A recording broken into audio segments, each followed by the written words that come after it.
నాయుడు బాబు ఎక్కడే? అదే అమ్మా. తనని పక్కన పెట్టేశావా? లేదమ్మా. మరి గదిలో ఉండాలిగా, ఏడి?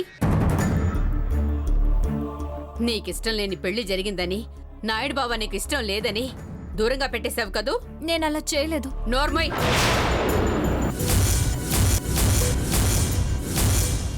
నువ్వు చేస్తున్న తప్పుల్ని మాకు తెలియకుండా నాయుడు బావ కాపు కాస్తుంటే నువ్వు మాత్రం తన్ని కష్టపెడుతున్నావా? తన మంచితనానికి నువ్విచ్చే బహుమతి ఇదేనా? పెళ్లి ఎలా జరిగినా, పెళ్లి చేసుకున్నవాడు ఎలాంటి వాడైనా, కట్టిన తాళి కట్టుకున్న వాడికి విలువ గౌరవం ఇచ్చే నేల ఇది. ఇక్కడ పుట్టిన నువ్వు దాన్ని పాటించకపోవడం తప్పే. వనవాసం రాముడికి కాని సీతకు కాదు. కాని రాముడితో సీత అడవులకు ఎందుకెళ్ళింది? కుష్టి వ్యాధిగ్రస్తుడైన రోగిష్టి భర్తకి సతీ సుమతి ఎందుకు సేవలు చేసింది?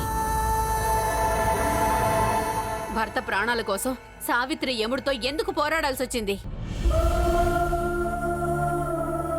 ఇవన్నీ పురాణ కథలు కాదే, నీలాంటి వాళ్ళకి నీతి పాఠాలు. తాళి కట్టిన భర్త పీటల మీదే చనిపోతే ఆ కుటుంబం కోసం జీవితాన్ని త్యాగం చేసిన కోడళ్లున్నారు ఈ దేశంలో. తాళి కట్టిన భర్త యుద్ధానికి తరలిపోతే తిరిగి వస్తాడో రాడో తెలియని స్థితిలో ఆ భర్త కోసం ఎదురు చూసే భార్యలున్నారు. దేవుడు నీకు అంత కష్టం కూడా ఇవ్వలేదే. నాయుడు బావలాంటి మంచి మనిషినిచ్చాడు. నిన్ను మోసం చేసిన ఆ గోకుల్ నాయుడు బావ కాలిగోటి కూడా సరిపోడు. నువ్వెన్ని తప్పులు చేసినా నాయుడు బావ భరిస్తున్నాడు కదా అని అతని ఓర్పుని పరీక్షించకు. దేనికైనా ఓ హద్దుంటుంది. అద్దం పగిలితే అతుక్కోనట్టే మనసు విరిగినా అతుక్కోదు. నాయుడు బావ మనసు మారకముందే అతనికి దగ్గరవ్వు. నీ సంసారాన్ని సరిదిద్దుకో. నాయుడు బావను బాధ పెట్టకే. మంచివాళ్లు కన్నీళ్లు పెడితే మంచిది కాదు.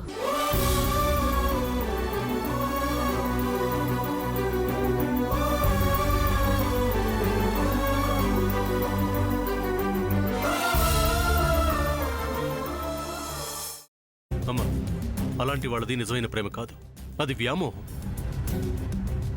ఎగ్జాక్ట్లీ చిన్నత్త. నిజంగా ప్రేమించుకున్న వాళ్ళు అలా చేయరు. ఎంత మనసు విరిగిపోతే కన్న కూతుర్ని పట్టుకొని మా దృష్టిలో చచ్చిపోయా ఉంటుందా తల్లి? అది సరే అమ్మా, తన కూతురుతో తన మాట అనేటప్పుడు ఆమె మాటల్లో వ్యథా, కళ్ళల్లో బాధ గమనించావమ్మా? పెద్దబాబుకు బర్త్డే విషెస్ చెప్పు కూడా వెళ్ళాం కదా. ఊరికే ఎలా కాలిపోతుంది? మంట పెడితేనో పడితేనో తగలబడుతుంది.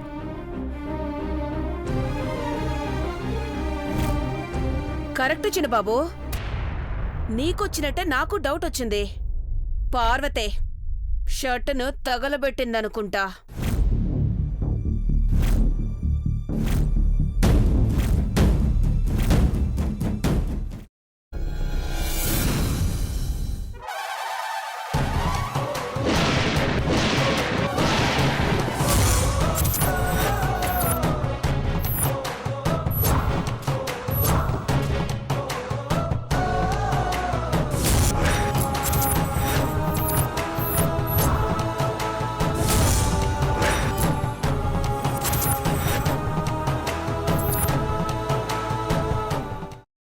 కున్న తర్వాత పొట్టు తీసేసి చాప్ చేసి పక్కన పెట్టుకోవాలి. ఒక ప్యాన్లో కొద్దిగా నూనె వేడి చేసి అందులో ఆవాలు, మినప్పప్పు, శనగపప్పు, కరివేపాకు, సన్నగా తరిగి పెట్టుకున్న ఉల్లిపాయలు వేసుకుని 1 నిమిషం పాటు వేయించుకోవాలి. ఆ తర్వాత కాల్చి కట్ చేసి పెట్టుకున్న వంకాయని కూడా అందులో వేసుకుని బాగా మిక్స్ చేసి బౌల్లోకి ట్రాన్స్ఫర్ చేసుకుని అందులో తగినంత చిక్కటి పెరుగు లేదా పల్చటి పెరుగు వేసుకుని మిక్స్ చేసి అన్నంతో కానివ్వండి, చపాతీతో కానివ్వండి సర్వ్ చేసినా చాలా బాగుంటుంది.